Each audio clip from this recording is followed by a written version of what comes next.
자, 사부에 제가 좀 고지 말씀 하나 좀 드리겠습니다. 제가 그 집회를 하고 난 이후에 사무실에 많은 분이 찾아오십니다.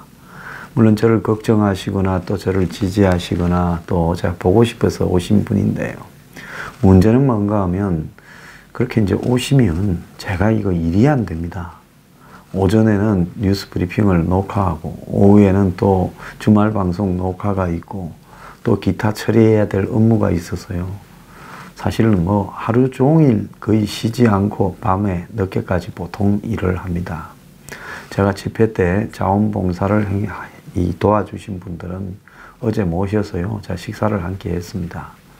그래서 그분들에게 제가 감사함을 표했고요. 또 그렇게 노력하셨는데요. 어제 일정이 바빠서 오지 못하신 분도 계시고 또 자원봉사를 공개적으로 했던 혼자서 또 도와준 분이 다 많으실 건데 그분들을 일일이 다 챙기지 못해서 죄송합니다. 그렇지만은 지금 한계선상에서 정말로 정신없이 버텨가고 있는 뉴스 브리핑에 갑자기 연락도 하지 않고 오셔가지고 저를 또 보자 하고 이야기를 하시면 서로가 사실은 무슨 현안이 중요한 게 있겠습니까? 그렇게 되면 믿음이 깨어져 가지고요. 이 뉴스 브리핑 방송을 하는데 이 막대한 차질이 있습니다. 저희들이 어제 같은 경우에 생방송도 한 15분, 20분 더 빨리 뺐으면 끊어지지 않도록 준비를 좀 더 충실히 할 수도 있었는데요.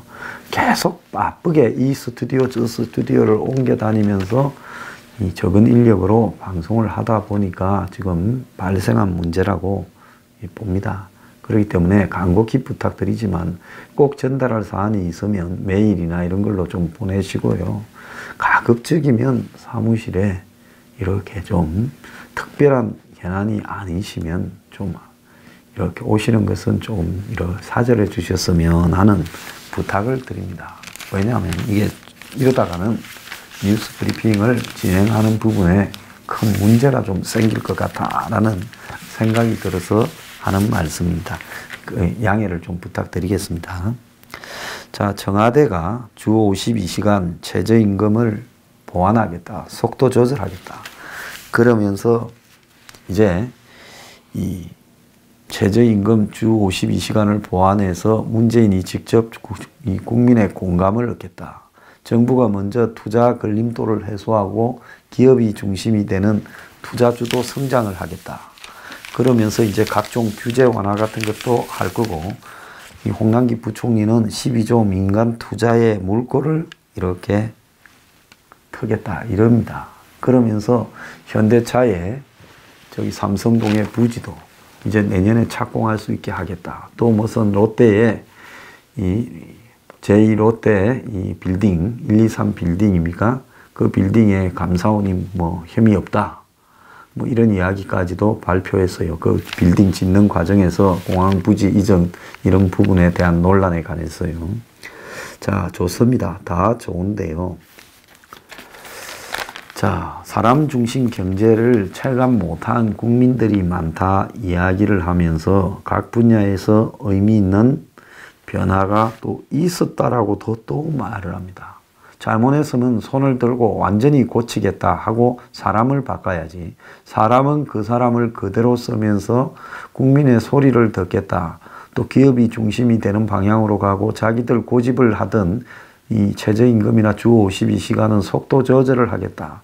또 이렇게 살짝 이야기를 하면서 지금 방향을 개선한 듯 하면서도 한편으로는 또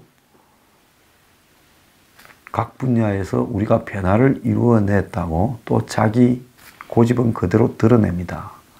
그래서 제가 이걸 가지고 뭐라고 하고 싶은가 하면 주 52시간을 원래대로 돌리나 없던 걸로 해버려도 최저임금을 원래대로 해도 이제는 늦었다라는 겁니다. 그래서 괜히 이제 와가지고 언발의 오줌 누기식으로 사람이 살아날 수 있을 때 살려야지 사람 다 죽고 난 뒤에 그걸 인공호흡을 하고 더 나아가서 긴급소생 장치를 갖다 대고 한다고 해서 살아나는 것은 아니다라는 겁니다. 솔직히 말하면 이런 사고를 정권이 안 치고 친기업적으로 하는 미국이나 유럽에서 경제도 쉽지 않은 상황이고 일본의 경제도 쉽지 않은 상황입니다. 하물며 이렇게 어려운데 지금 이 와중에 지금 반기업적인 부분뿐만 아니라 사회주의적인 요소까지 동반한 국가 투자주도 경제를 하겠다. 국가 투자가 아니죠. 국가 재정주도 경제를 끌고 가겠다. 그래서 이 국민들 저소득층의 소득을 늘려서 그걸로 경제를 살리겠다라는 발상은 턱없이 부족한 겁니다. 최저임금을 올려봤자 그 돈으로 소득주도 성장이 될 만큼의 크기가 됩니까? 주 52시간을 한다 해서 일자리를 나누고 그걸 가지고 또 돈이 있어서 저녁에는 쓰고 하면서 주 52시간이 무슨 목적입니까? 사람들은 다 늦게까지 일해서라도 소득을 많이 가지고 자요. 엊그제 주말인가 보니까 TV에 하대요. 투잡 뛰는 사람들. 직장 다니고 와서 대리운전을 하고 주부인데 집에서 남의 집 개를 맡아주고 집에서 또 각종 이렇게 공예 등을 배워서 팔고 그런 식으로 투잡들을 뛰어서라도 지금 시간이 문제가 아니라 수입이 부족하다. 일자리가 없다는 겁니다. 돈이 문제가 아니라. 그런데 이 정권은 일자리가 없는 알바 일자리, 최저임금 일자리도 없는 게 문제인데 최저임금을 올해도 10점 몇 프로인가 올립니다. 자, 거기에다가 주 52시간을 밀어붙입니다. 애초에 무슨 생각으로 그렇게 하는가? 그러면 일자리가 나누어지고 또 행복하게 집에 가서 저녁이 있는 삶을 즐길 거라고 생각을 했느냐? 저는 이해가 가지 않는다는 겁니다. 자, 그러니까 왜 그럼 갑자기 이 짓을 하느냐? 지지율이 폭락을 하는 겁니다. 자, 지지율 폭락한다고 갑자기 사람 안 될 인간이 사람 된다고 한다고 사람이 되겠습니까? 하루아침에요. 진심으로 반성하고 개가천선을 해야 사람이 되지요. 자, 문 정권이 진심으로 반대한다면 청와대 장관부터 다 바꿔야 됩니다. 근데 그렇게 합니까? 대통령부터 국민 앞에 사과를 해야지요. 그래 합니까? 그렇게 방향을 바꾸면서도 자기는 뭐라고 합니까? 마치 유체이탈화법으로 자, 이런 정책에 문제가 있는 공무원들이 참 더 노력을 해야지 어쩌다가 이런 식으로 하고 있냐. 국민의 시각에 맞지 않는 일이 없었는지 반성하라. 이렇게 이야기를 하면서 그래도 내가 되고 난 뒤에 곳곳에 좋은 점도 많다. 아직도 이 짓을 하고 있어요. 그건 뭔가 하면 하도 지지율이 떨어져서 그래 너가 한번 해가라는 흉내 한번 내겠지만은 자식들아 내가 생각을 고쳤는 줄 아냐? 애나 콩콩이다. 지금 이런 이야기인 겁니다. 자, 그런데 문 정권이 진짜 위기에 놓인 것은 20대에서 위기에 놓였다고 저는 봅니다. 이 20대 같으면 문의 최고 지지율이 나오는 계층이어야 될 건데 리얼메타가 문이 48.5가 나왔다는데 저도 이것보다 한 20% 낮을 거라 봐요. 그거 감안해서 들으세요. 20대 남성의 지지율이 30%도 안 되는 29.4가 됐다는 겁니다. 그러니까 60대 남성의 지지율보다 더 낮게 나와서 충격이 됐다는 거예요. 그러니까 문에 지금 가장 지지층이 돼야 할 20대 젊은이들이 문의 안티로 돌아섰다는 거예요. 자, 지난 이 대선 하루 전날 이 출구 조사를 했을 때 20대의 예상 득표율이 문재인이 47.6, 홍준표가 8.2, 안철수가 17.9. 그러니까 압도적으로 문재인을 지지했고 1년 전만 하더라도 작년 12월 둘째 주에 리얼미터 조사에 20대 문 지지율이 80.6%입니다. 자, 올해 12월 둘째 주 1년 지나서 20대 남녀 합쳐서 지지율은 전체 평균 48.5보다 높은 51.3이라는 거예요. 왜 그러냐? 남자들이 29. 몇 프로인데 20대 여성이 63.5라는 거예요. 그러면 20대는 남녀 사이에 지지율이요. 여성이 63.5에 남성이 29.4로 남자들 지지율이 여성의 지지율에 반도 안 된다라는 극과 극의 지금 행태가 나오는 겁니다. 자, 왜 그러면 20대 남성이 문에게 가장 비판적으로 돌아섰냐?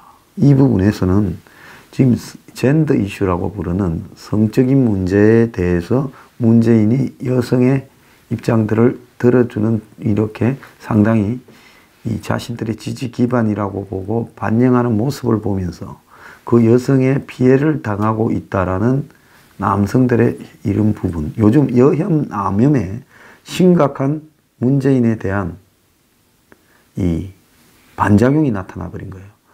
지금까지는 보면 얼마 전에 해화역에서 모였던 그 여성, 지금 여성들의 위협받고 있다. 성적으로 이렇게 여성들이 여러 가지 범죄에도 노출되어 있다라고 항의하는 여성들은 곰이라는 말까지 쓰면서 막 문을 향해서 공격을 했는데, 이제 그걸 보면서 문이 또 그런 쪽에다가 확 쏠리니까 반대로 여혐, 남혐 등의 시각을 가지고 있는데, 이 기본적인 베이스에서는 미래의 출구가 없는 20대의 고단한 처지에서 서로가 서로를 경쟁으로 바라보는데, 자, 가장 대표적인 것이 이 남자들의 이 병력에 대한 가산점이 없어졌다라는 부분입니다. 이런 부분에 대해서 20대들이 지금 불만이 있고, 여기에 이제 양심적 병력 거부자들 문제까지도 나오게 되면서 우리는 도대체 뭔가, 이런 부분들이 다수의 20대 남성들한테 지금 퍼진 거지요. 그런데다가 군대도 그렇고 일반 공무원도 그렇고 교사도 그렇고 기업도 그렇고 곳곳에 여성들이 더 비집고 들어가는 겁니다. 그러니까 남성들 같은 경우에는 우리가 군대 가고 이러면서 여자들보다 경력 단절이 한참 취업을 해야 될 때 되고, 이런 부분들이 우리한테 지금 엄청나게 불리하게 자리 잡고 있다. 또 청년 일자리 부분에서 우리 남성들이 주로 피해를 보고 있다. 그리고 이제 그들이 이 기성 정치인들에 대한 이 혐오가 넘치는 것, 또 여성폭력방지법, 이런 부분과 관련해서 또 난민 문제, 이런 것과 관련해서 20대 남성들이 이 사회에서 소외되고 역차별을 당하고 있다라는 부분들이 매우 지금 강하게 등장을 하고 있는 것 같습니다. 그러니까 이 사람들이 한마디로 우리가 지금 이 살아가는데 채용 비리가 만연하고, 우리는 일자리도 눈에 보이지 않고 험한 일자리들만 우리에 남아있고, 그런데도 여성들은 약자라고 보호하고 군대도 안 가고 그러는데 우리는 할 것 다 하면서 이 사회에 좀 버려졌다. 이런 부분들이 20대의 남성들의 광범위하게 퍼져 있다는 겁니다. 자, 또 다른 어떤 시각에서는 국방부 보면 답이 나온다는 부분도 있어요. 여군을 확대하고 대체 복무를 이렇게 하면서 지금 역차별 논란에서 20대 군대 가는 멀쩡한 남성들이 지금 불만들이 굉장히 퍼지고 있어요. 우리는 군에 가서 복무하는 기간 동안에 손해를 메우는 혜택을 우리한테는 전혀 주지 않고 있지 않느냐. 자, 국방부는 최근에 여군 비율을 5.5%에서 8.8%까지 앞으로 한 4년 동안 늘리고, 이 여군 초임 간부 선발을 1,100명에서 앞으로 4년 뒤에는 2,250명으로 2배 이상 확대한다고 합니다. 자, 여군은 돈을 벌러 가는 직업이지만 20대 남성들은 우리는 그러면 가서 이렇게 보수도 제대로 받지 못하고 생곤생을 하고 오는데, 여자들은 자신의 선택에 따라서 자신들 위에 있는 군 간부가 된다라는 게 말이 되냐, 이런 이야기를 하고 있는 거예요. 자, 그런데 문재인이 지난해 9월 여성 징병제를 주장하는 청와대 청원이 있어서 여기에 12만 명이 넘었다니까 재미있는 이슈 같아 이야기를 하고 아무런 말을 안 했지요. 자, 그리고 양심적 병력 거부자들에 대한 대체 복무 도입도 지금 이 젊은 20대들에게 분노를 초래했습니다. 각계에서 대체 복무 제대로 DMZ에 지뢰 제거시켜라. 현역보다 2배 이상은 최소한 많이 해야 된다. 이러는데 국방부는 이런 것은 징벌적이니까 그런 거 하지 않겠다 했어요. 자, 그러니까 멀쩡하게 가서 군대를 때우고 와야 되는 20대들은 양심이라는 게 그게 말이 되냐라고 이야기를 하면서 우리가 군에 가서 남들을 이렇게 공부하는 기간 동안에 공부도 못하고 희생하는데 군복무 가산점 제도가 현 정권에 와서 사라져 버렸느냐. 이 논의가 옛날에는 있었고 그것이 점차적으로 없어졌다가 그걸 부활해야 된다는 논의가 많았는데 현 정부에서는 군이라는 이런 부분을 싫어하니까 아예 없죠. 그래서 20대 청년 10명 중에 4명이 공무원 시험을 준비하거나 응시하려는 상황에서 이 군복무 가산점제에 대해 기대를 하고 있는데 문재인은 후보 시절 토론회에서 5.18 유공 가산점은 인정하지만은 군 가산점은 반대한다고 이야기를 했어요. 웃기는 이야기입니다. 지금 5.18 유공자가 어디 있습니까? 다 그분들 지금 5.18이 언제예요? 1980년 아니에요. 그러면 그때 20살이었던 사람이 지금 몇 년입니까? 58이에요. 그렇지 않습니까? 그때 30이었던 사람은 68이에요. 그러면 그 사람들이 유공자 해준다는 것도 사실은 좀 그런데 그 사람들 자식까지도 5.18 유공자라고 해서 혜택을 보게 하는 것이 이것이 옳은 것이냐. 한마디로 정치 논리가 만드는 또 다른 역차별이다. 이렇게 보고 있지요. 자, 그래서 군 가산제에 반대한다는 것은 여성들에 대한 불이익 때문에 그런다는 거고 또 예비군 훈련을 강화한다는 것도 지금 20대에게 이 불만을 하급도 안 되고 생업도 안 되고 그리고 16,000원의 동원훈련 보상비 며칠 들어가 가지고 이 백령에서 자야 되는데 그리고 휴대폰 사용도 못하게 하고 미세먼지에도 훈련을 시킨다. 그런 부분이 불만이 제기되고 있습니다. 그러다 보니 이제 군 복무가 한마디로 군대 가는 놈이 징벌이고 그래서 우리가 세상에서 좀 나아질 수 있는 시간을 뺏겨버리고 또 나와서도 예비군이라고 당하고 있는데 이 문 정권이 이럴 수가 있냐라는 불만들이 지금 터져 나오면서 20대들이요 여성에 대해서도 혐오를 가지고 난민에 대해서 난민도 자신들의 일자리를 뺏어간다라는 거고 또 자신들은 누구도 이렇게 국가나 정치인 누구도 자신들에게 손을 내밀지 않는다라는 부분에 대한 불만입니다. 그런데 구의역 김군도 결국은 이 20대 남자라고 포함될 수 있고 이번에 이 태안 화력발전소에서 죽어간 이 김용군 군도 결국 그런 사람이라고 볼 수 있습니다. 그런데 이렇게 사고가 나서 사람이 벨트에 목이 이렇게 해서 죽었으면 어떻게 해야 됩니까? 경찰에 먼저 연락하고 119를 부르고 해야 될 건데 정비업체에다 먼저 연락을 했다는 겁니다. 이건 인간성을 상실한 부분이지요. 죽일 놈이고 여기에 있었던 놈들 전부 구속 수사해야 된다고 저는 보고 있습니다. 하청업체의 비정규직은 사람이 아닙니까? 그러다 보니 이 죽은 김영균 군의 어머니가 어제요 청와대 앞에 분수대에서 사망사고 진상규명 및 책임자 처벌을 기자회견을 했어요. 저는 보수가요 이런 사람들한테 손을 내밀어야 된다고 봐요. 여기에 민노총이 가세하는데 민노총은 어떻게 보면 김군 문제에서 가해자일 수도 있습니다. 겉으로는 비정규직을 자기들이 끄집어 들기 위해서 비정규직 처우 개선하고 무슨 추모제니 집회하고 좌파들이 그러지만은 결국은 뭡니까?